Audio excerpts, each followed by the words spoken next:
Hay lugares que despiertan ideas, donde los silencios se llenan de sentido y las conversaciones abren caminos. Creamos un campamento para adultos para los que están creando, emprendiendo, liderando, sintiendo, buscando o soñando. Y decidimos que esas ideas que compartimos no se pueden quedar en el bosque, tienen que salir al mundo. Por eso nace este podcast. Bienvenidos a Entre Campers, un espacio para compartir lo que nace cuando nos damos permiso de ser. Historias, aprendizajes y semillas de cambio contadas por los que se atreven a crear con el corazón. Felipe Echandi, nacido en Costa Rica, criado en Panamá.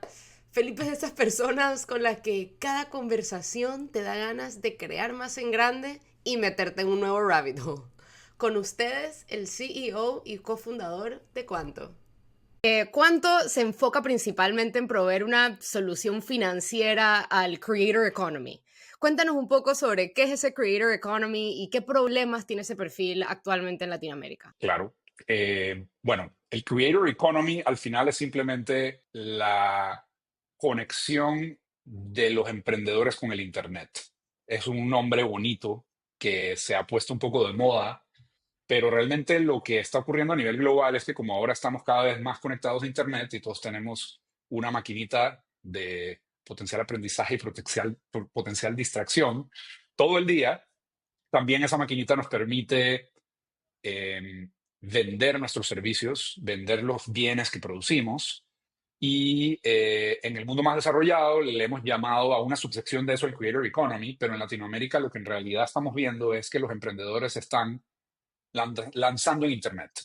Y obviamente hay un montón de subsecciones de esto. Digamos que los creadores más en sentido estricto suelen ser los que crean un poco de contenido. Nosotros en Cuanto, la verdad es que iniciamos como una solución de pago por redes sociales nada más y hemos ido descubriendo los distintos nichos que existen, que venden cosas físicas, que venden servicios, que venden contenido, etcétera. Y en Latinoamérica existen todos esos. Lo que pasa es que la infraestructura no está para nada al nivel que está en países más desarrollados.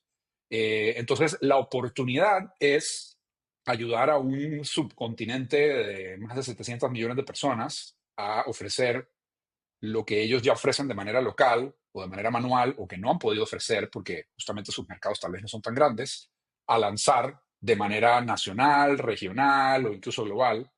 Y eso desata un montón de oportunidades porque son potenciales interacciones adicionales que no se hubieran podido tener. Y eso es súper emocionante verlo porque ves un montón de historias de gente que tenía este sueño y lo convierte de verdad en un side hustle o es un side hustle que se convierte en un negocio permanente. Y esas son todas historias de fulfillment personal muy, muy bonitas porque son personas queriendo hacer las cosas que en realidad han soñado y nosotros ser parte como de la infraestructura que les ayuda a proveer esto es súper cool. Así que eso es lo que hacemos. Me encanta. Y me encanta porque hablaste mucho de estas 700 millones de personas que tal vez por una razón u otra están siendo limitadas al potencial de lo que pueden vender, de lo que pueden compartirle al mundo. Cuéntanos un poco de esas ventajas competitivas y retos que existen al tener un startup de tecnología en Panamá, en Latinoamérica. ¿Cómo se compararía con otras regiones? Claro, nuestra región, al igual que otras regiones del mundo, está relativamente atrasada en una gran cantidad de problemas no resueltos. O sea, al final, la manera en que me gusta ver esto es, los emprendimientos llegan a resolver problemas y esos problemas a veces son eh, location specific y a veces no. El tema del movimiento de dinero, por toda la regulación que tiene alrededor, suele tener un componente de location specificity. Obviamente con cripto y con algunas cosas se ha ido como rompiendo eso un poco, pero, ¿sabes? Si tú le tienes que pagar a tus proveedores en el país donde vives, de nada te sirve que el dinero te llegue a PayPal en Estados Unidos. Entonces ahí es donde la localización, aunque sea la localización del servidor del banco que tú usas, termina importando. Entonces, en respuesta a tu pregunta, en Latinoamérica hay razones por las que estamos más atrasados. O sea, si no existieran esas razones, ya estaríamos al mismo nivel que otros países un poco más desarrollados. son barreras de entrada, regulación poco clara, mercados más chicos, ingreso disponible menor. La verdad es que es una región relativamente más pobre que, por ejemplo, los Estados Unidos. Y eso tiene sus retos. O sea, no hay un mercado, digamos, unificado en Latinoamérica como sí lo existe en la Unión Europea, donde tienes a 27 países que tienen básicamente un mercado común. Entonces, yo te diría que la parte buena de Latinoamérica es hay demasiados problemas que resolver y hay demasiadas personas que sufren esos problemas y somos una región que es la mitad de India en cantidad de personas, pero Wow. con varias veces el ingreso disponible que India. O sea, Latinoamérica en promedio, no recuerdo bien la estadística, pero es por lo menos 3 o 4 veces, creo que incluso más, dependiendo del Wow. país que estemos hablando, el ingreso disponible del indio promedio.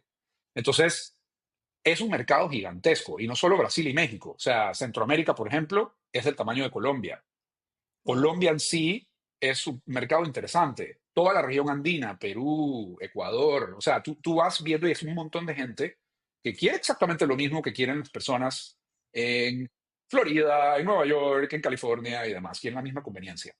Entonces, la parte buena es, hay mucha oportunidad. La parte mala es un mercado fraccionado, con regulaciones poco claras, distintas, con barreras de entrada locales, jugadores locales muy entrenched en algunos temas, que no quieren competencia, que no quieren que las cosas cambien.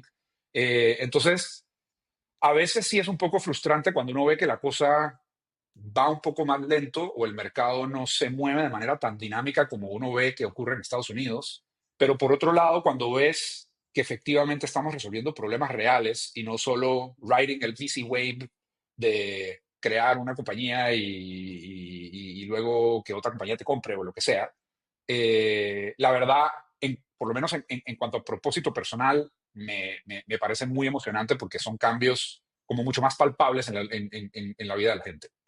Eh, Creo que lo que mencionas refleja mucho también este crecimiento de fintech que sí hemos visto en Latinoamérica y como ha crecido muchísimo en los últimos años.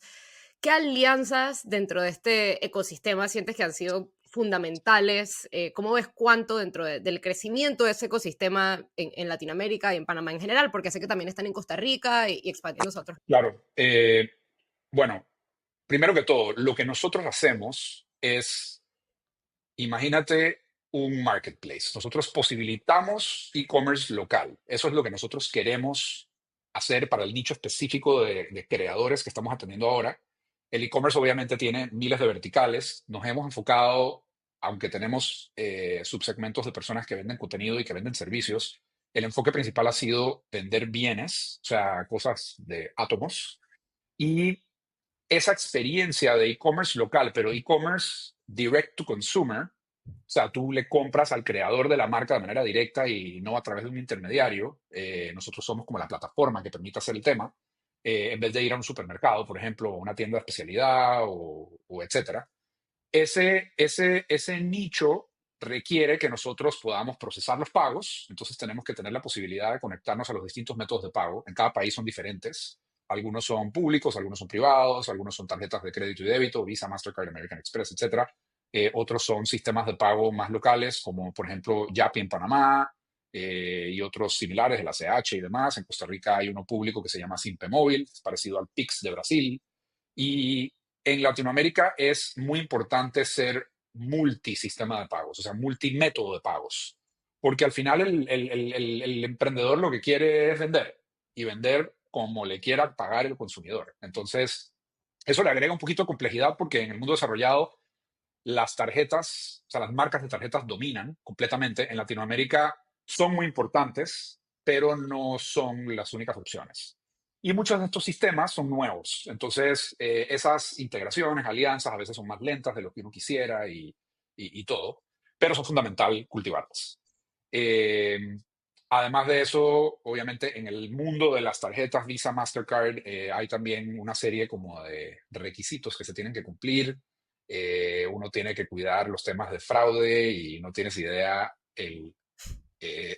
las locuras que hemos visto de básicamente crimen en Internet, de la gente que se roba tarjetas de otras personas, las compra en el Deep Web. O sea, tenemos toda una parte de la compañía dedicada a proteger a los emprendedores que nos usan Wow. contra las locuras más locas que te puedas imaginar.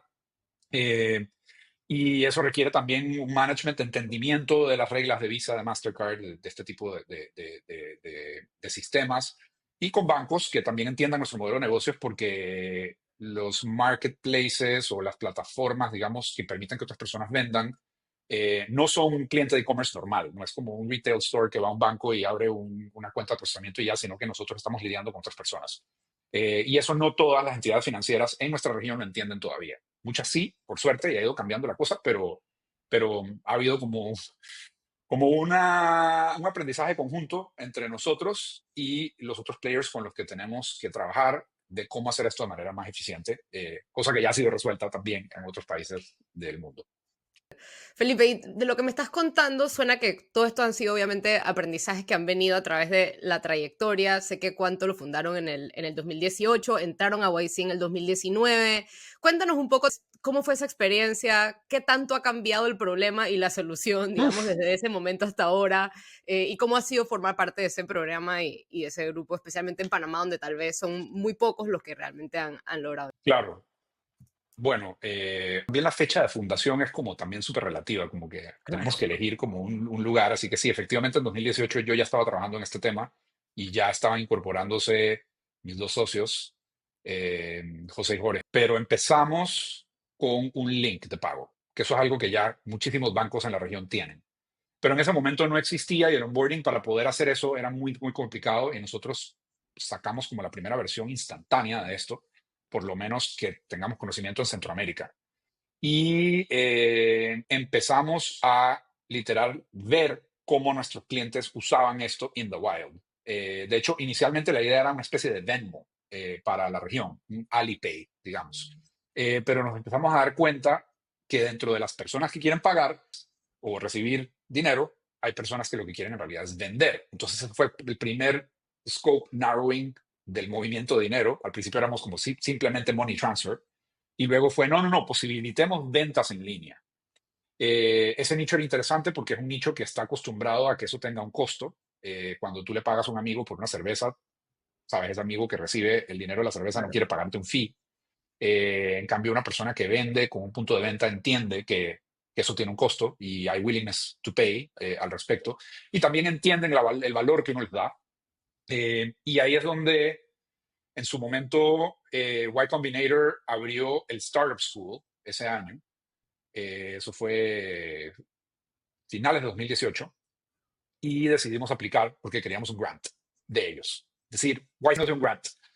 Y los genios lo que hicieron fue abrir el Startup School a todos los que aplicaron. Entonces terminamos siendo como 15,000 aplicantes y Wow. a todos nos aceptaron en el Startup School y lo que dijeron es, el grant va a ser para las mejores 1,000 empresas. Pero para participar por el grant, tienes que aplicar al batch normal de Y Combinator. Y nosotros, es que no, ¿qué? O sea, Centroamérica, nadie le, Y Combinator no va a querer saber de Centroamérica, es demasiado pequeño el mercado, Latinoamérica apenas está volviéndose algo interesante en el mapa. Y ahí aplicamos, empezaron a hacernos preguntas, tuvimos un primer screening interview con una de las partners de YC, y en eso nos dicen, vengan a Mountain View, en ese momento las oficinas principales estaban ahí, y queremos hablar con ustedes por 10 minutos. Obviamente fue súper inesperado. Nos fuimos para allá, terminamos teniendo la entrevista con 3 socios de YC, incluyendo Michael Siebel, que fue uno de los fundadores de Twitch, y fueron de los 10 minutos más estresantes que he tenido porque ellos te bombardean e interrumpen y lo que quieren es sacarte la mayor cantidad de información en esos 10 minutos.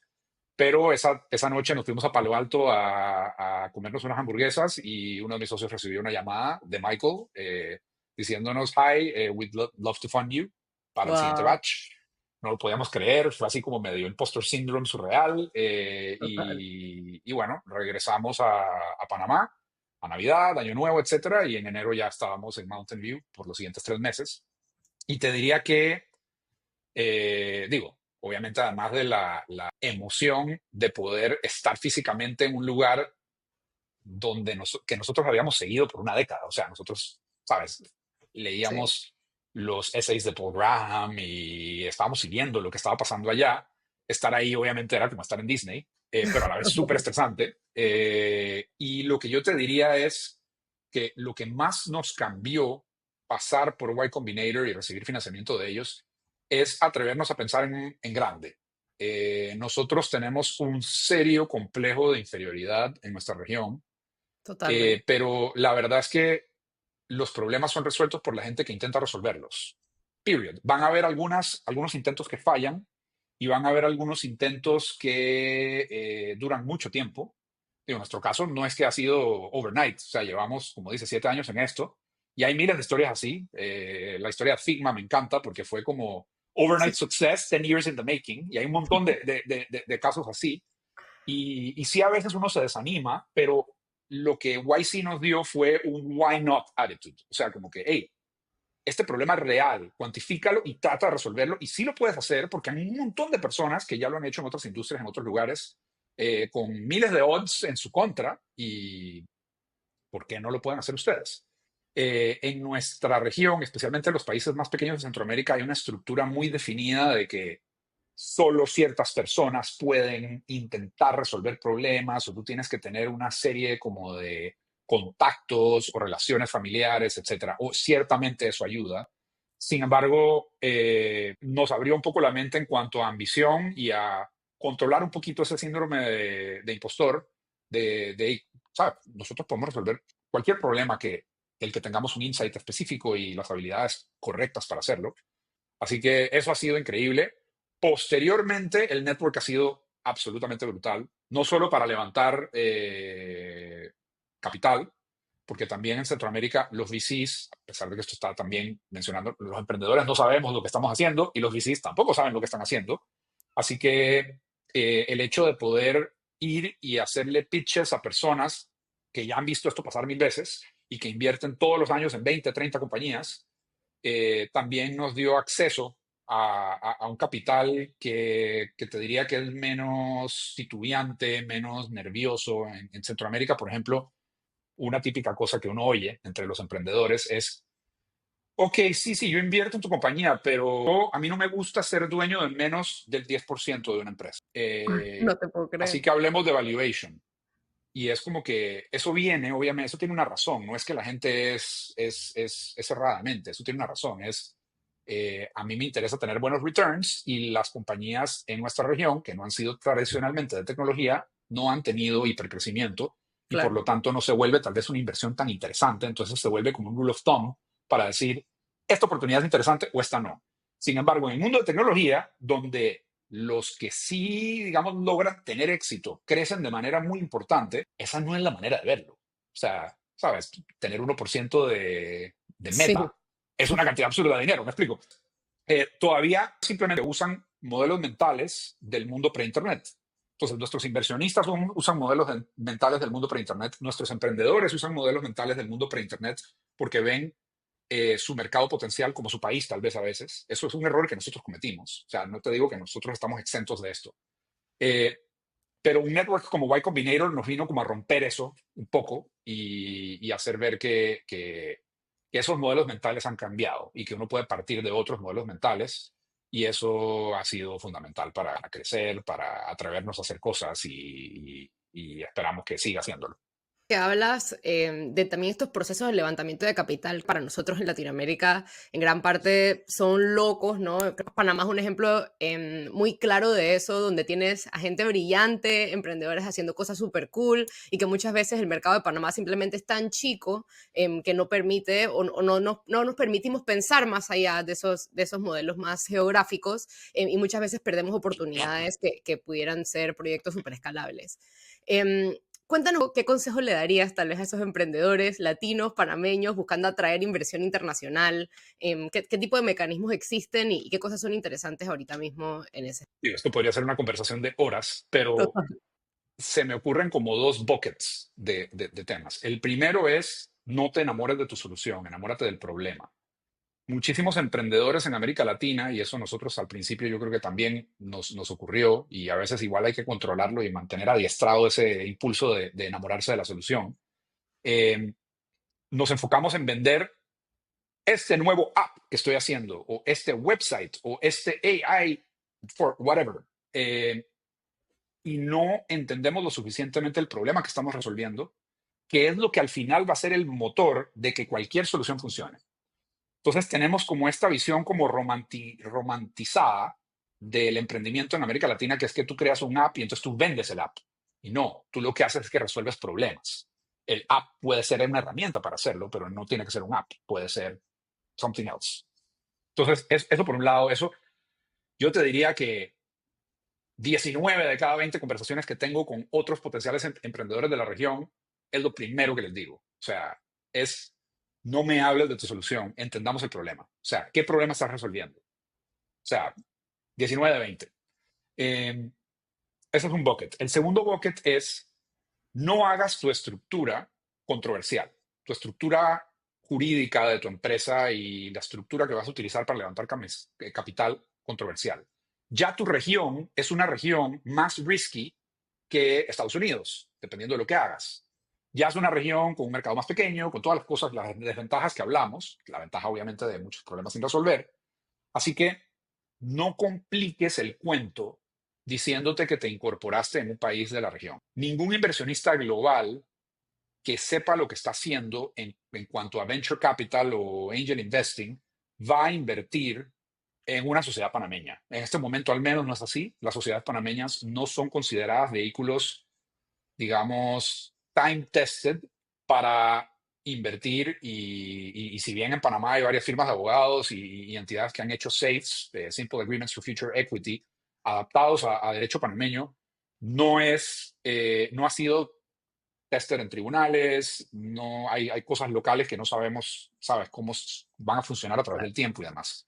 Entonces, ahí lo que yo diría es, cópiate de los best practices de la industria y solo hazlo. En nuestros tiempos era incorporarte en Delaware. Delaware C Corporation lo puedes hacer, nosotros lo hicimos con una firma de abogados especializada en startups, pero lo puedes hacer con Stripe Atlas, lo puedes hacer con LegalZoom, lo puedes hacer con un montón de servicios. A mí lo que me gustó de hacerlo con alguien que lo ha hecho para startups específicamente, aunque Stripe Atlas está también yendo en esa dirección, es que ya te dan absolutamente todo out of the box. No solo creas la compañía digitalmente súper rápido, súper fácil, sin apostillas, notarios, sellitos, sin nada de esas cosas, sino que además ya vienes con borradores de Board of Directors, meetings, ya tienes el Equity Stock Option Plan planificado, ya tienes tu cap table como system ordenado. Esto lo han hecho ya 1000 veces, entonces ya es como, ¿sabes? Como un combo de McDonald's, ya te lo dan listo. Y obviamente hay cosas que tú puedes tweak, ¿sabes? Quiero el combo agrandado o las papitas, ¿sabes? Wedge fries y Claro. no las normales y demás. Pero ya existe un mercado que te ofrece esto.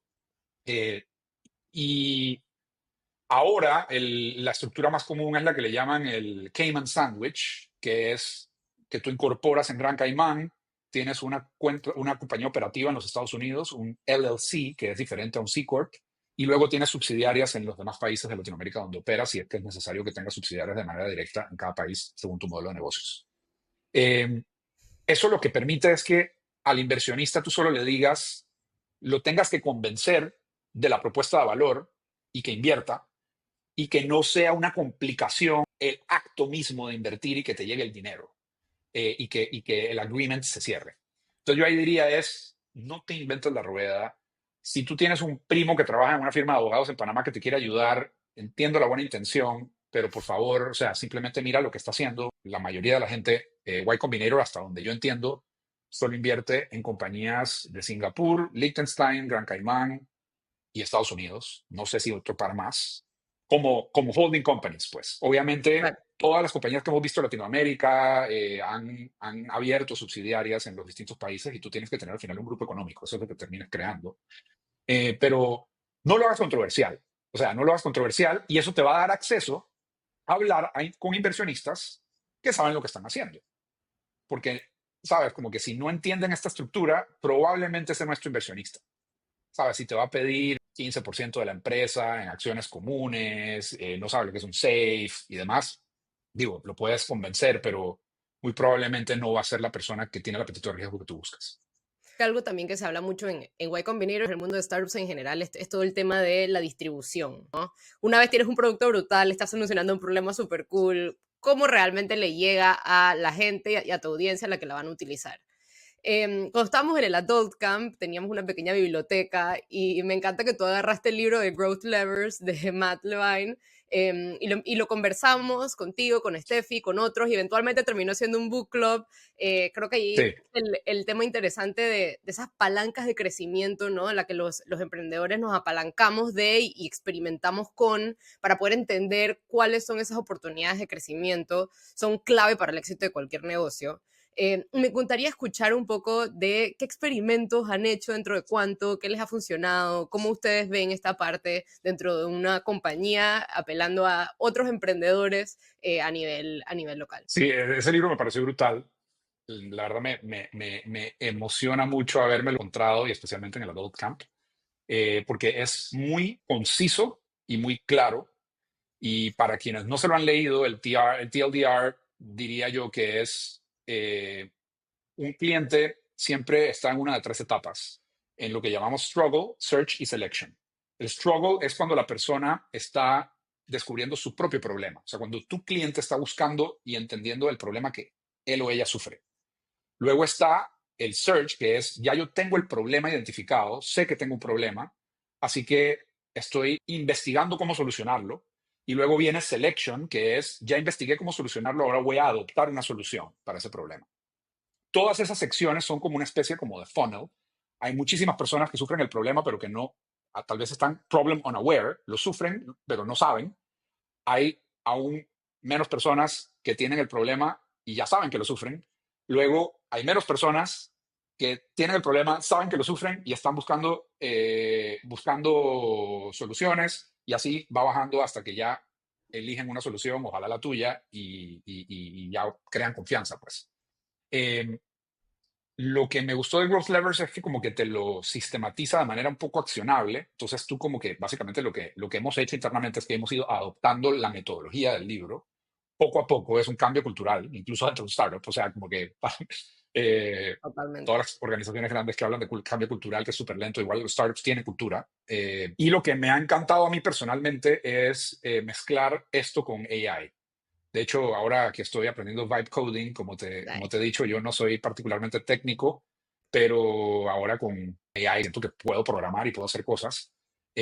Uno de los momentos más importantes que no solo te identifica este libro, sino cualquier metodología de Lean Startup y en general el advice que te dan siempre en Y Combinator y demás es talk to your customers, habla con tus clientes.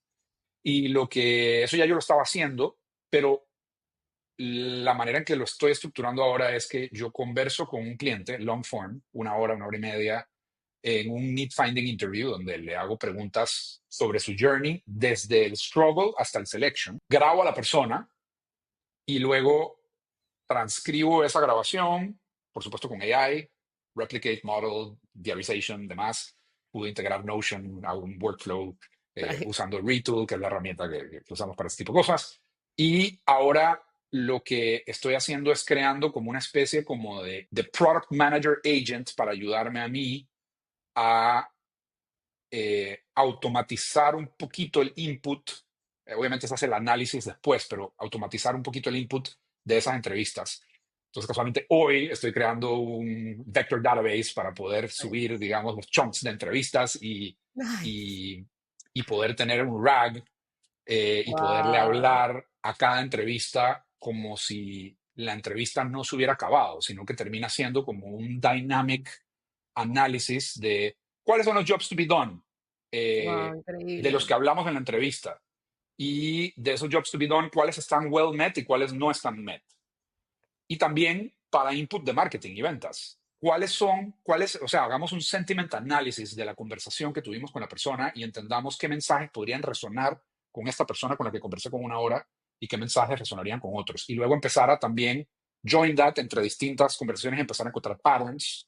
Que eso es lo que uno hace como PM de manera más artesanal, pero acá como que se vuelve un poco más data driven y con Qué quotes delicia. específicos de la conversación. Entonces estoy como súper emocionado por eso. Eso vino de Adopt Camp y de Growth Levers. No te puedo decir que como que está fully automated todavía, pero como Mm. que sí nos dio como un framework que ahora ya estoy pudiendo poner como en forma en cuanto a proceso, que termina teniendo como output un mucho más robusto y más vivo y que nos emociona más y nos da más claridad porque tengo estos 7 quotes de este cliente que sé que lo que quiere es resolver este problema. Y no es como un feeling o las notas ahí en un cuaderno, sino que se vuelve más vivo y podemos leer los quotes y podemos revisitar esa entrevista y podemos verlo. Y todo como de manera súper rápida y súper fácil sin tener que tener a una persona haciendo eso siempre, sino que tenemos como un robot que lo hace por uno. Entonces eso fue brutal y el Claro. libro me ha encantado.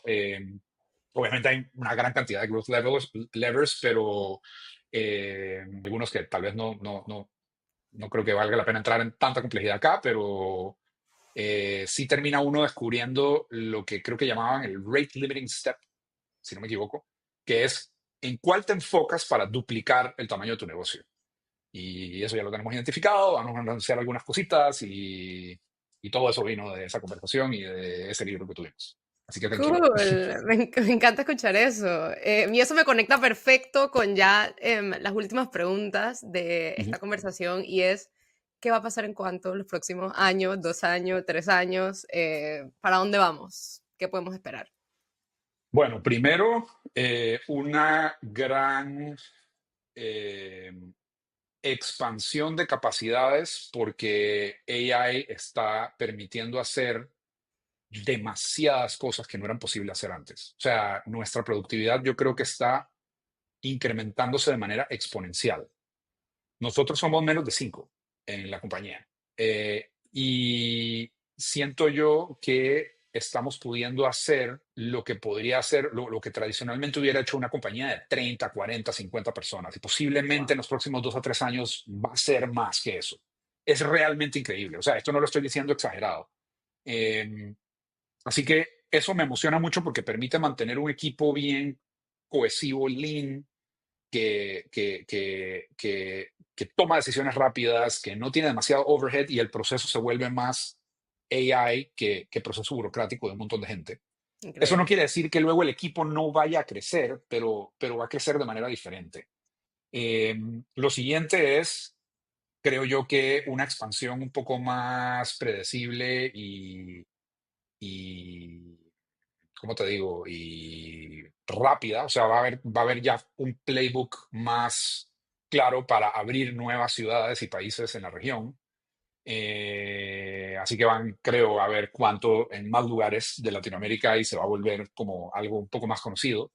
Eh, y, y sí, todo esto, yo creo que obviamente gran aprendizaje y ensayo y error y, ¿sabes? Llegar a profitability y miles de errores y miles de cosas, pero también, o sea, lo que AI nos está permitiendo hacer no puedo como enfatizar lo impresionante que esto va a hacer y está haciendo, y quien no lo esté aprovechando como que está literal dejando una gran cantidad de money on the table y aprendizaje. Totalmente. Felipe, y con eso, ¿qué consejo le darías a alguien que está recién empezando su camino de emprendedor? ¿Qué manera, cómo se puede no sentir solo? ¿Cómo puede empezar y poner sus ideas al aire, construir un equipo? ¿Qué te hubiera gustado que te dijeran? Mm, bueno, hay un montón de cosas. Yo creo que repetiría lo de enamórate del problema. Tienes que enamorarte del problema, eso ya lo conversamos. Y aparte de eso, tienes que vender una visión ambiciosa de lo que tu compañía se puede convertir.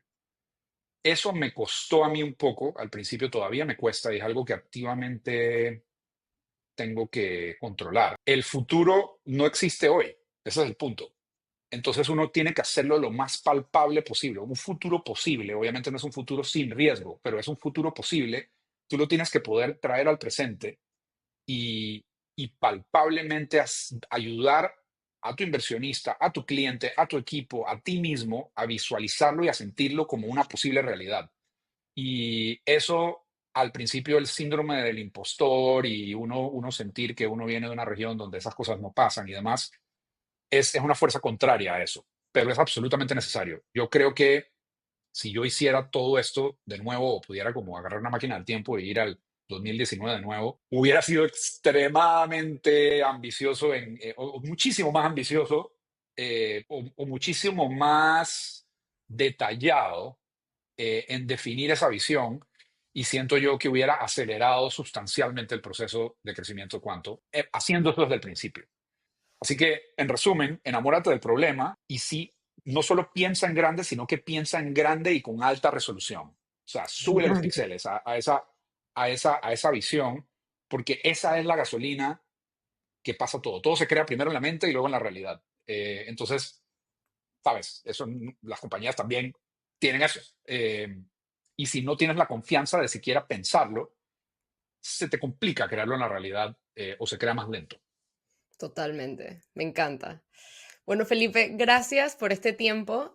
Antes de cerrar, te voy a hacer 3 preguntas para que me respondas rápido, on the spot. Número 1, libro, podcast, show, documental que recomiendes, algo que tienes en la cabeza que te ha aportado en tu camino. Libro Growth Levers, actually. Yo creo que puedo mencionar eso. Pero la biografía de Steve Jobs, de Walter Isaacson, brutal, buenísima. Es creo que un clásico, mucha gente la conoce, pero quien no la ha leído, creo que le da a uno una perspectiva de cómo una persona pasa de pensar que no puede cambiar las cosas alrededor a cómo sí. El videito famoso que hay en internet de él, de you can poke at life back y make a dent in the universe y demás. Medio cliché, pero esa biografía como que explica en realidad toda como el momento psicológico en el que él estaba y me pareció brutal. Súper. Un emprendedor o emprendedora que admires. Uf, hay varios. Te diría los Collies on the Stripe son unas máquinas. Los pude conocer en Y Combinator y Wow. actually a Y Combinator te responden los correos. O sea, hemos tenido algunos exchanges de correos. Nos han dado Increíble. acceso a betas y cosas. O sea, ha sido súper cool. Yo diría que son personas que no solo ejecutan, pero han podido complementarse. Patrick parece ser como el visionario, el filósofo, y John, el como operador, ejecutor. Ambos son igual máquinas de operación y ejecución, pero me parece que tienen unos modelos mentales muy interesantes. Otro que yo diría que es ahí también en el mismo nivel, por lo menos de interés de mi parte, es Brian Chesky, de Airbnb. Una persona Total. que siento que aprende de manera autónoma muy efectivamente y que hizo lo que tenía que hacer al principio y creó varios de los modelos mentales que el mismo Paul Graham en Y Combinator luego como que diseminó a través de la organización de Y Combinator, como Do Things That Don't Scale. Genial. Sí, yo Súper. diría ellos. Y productos con los que no puedes vivir sin, que si se acaban mañana, tu vida colapsa. Tu producto favorito. O sea, OpenAI, ChatGPT y Bien. AI-related products. Literal, se me acaban los credits y me siento que volví a la edad de piedra. O sea, es como cuando uno sentía que el internet se le iba a uno y no podía entrar a Wikipedia y uno se volvía automáticamente más bruto. O sea, Horrible. es más intenso. O sea, siento que mi agency se divide en 10 cuando AI no funciona por algún motivo. Es muy interesante, es un poco scary porque uno entonces como que dice, tengo como esta interdependencia con este sistema, pero bueno, sí, vivimos en la modernidad, uno no produce su propia comida necesariamente, uno no filtra su propia agua, ahora como que parte de la creación Wow. mental que uno hace, uno la hace con AI y yo creo que definitivamente es fundamental y va a ser aún más fundamental. Totalmente. Gracias, Felipe. Increíble tener un A ti, poquito de tu cerebro y nos vemos pronto. gracias Jules.